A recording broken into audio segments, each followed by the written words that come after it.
নমস্কাৰ আকৌ ধুনীয়া ৰিলছ আপোনালোকৰ কাৰণে এইযোৰ হৈছে খুব ধুনীয়া কটন কেঁচা পাটৰ আৰু ইয়াৰ কালাৰটো খুব ধুনীয়াকৈ কৰিছে সিম্পল হ'ব পাৰে কিন্তু কাপোৰযোৰ অকণমান দামো কিন্তু ষ্টেণ্ডাৰ্ডো আছে বাৰু কাপোৰযোৰ এইযোৰ ল'ব পাৰিব ৫,২০০ টকা ৰেডি টু ৱেৰ থাকিব ৫,২০০ টকা আপোনালোকে এইযোৰ লৈ যাওঁচোন ৰেডি টু ৱেৰ থাকিব চিলাই দিয়ে এইটো গুৱাহাটী লৈ যাম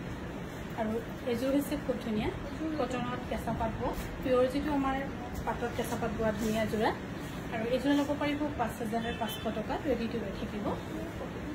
৫,৫০০ টকাত ৰেডি টু ৱেৰ থাকিব যদি ভাল পাইছে স্ক্ৰীনশ্বট লৈ আমাক যোগাযোগ কৰিব পাৰে সুধি দিয়ে এইযোৰ যে খুব ধুনীয়া পিংকত এনেই ৰেড ব্লেক গ্ৰীণহে আমি প্ৰিফাৰ কৰোঁ মিচিং কাপোৰত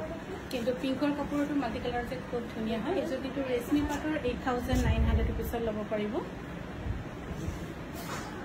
8,900 ৰুপিছত ল'ব পাৰিব 8,900 ৰুপিছ লগতে ৰেডি টু ৱেৰ থাকিবই এইযোৰ ৰেশমি পাট আৰু এইযোৰ হৈছে খুব ধুনীয়া পদ্মিনী কটনৰ এইযোৰ কিন্তু কোনোবা যদি ভাবি আছিলে ল'ব পাৰে 6,000 টকা পৰিব বহুত ধুনীয়া কাপোৰযোৰ কালাৰ কম্বিনেশ্যন ফিনিচিং বহুত ধুনীয়া 6,000 ৰুপিছত ল'ব পাৰিব লগতে ৰেডি টু ৱেৰ থাকিব বহুত ধুনীয়া চাওক কাপোৰৰ ইয়াৰ ডিজাইন পেটাৰ্ণে একদম বেলেগ খুব ধুনীয়া 6,000 টকাত ল'ব পাৰিব আৰু এইযোৰ হৈছে খুব ধুনীয়া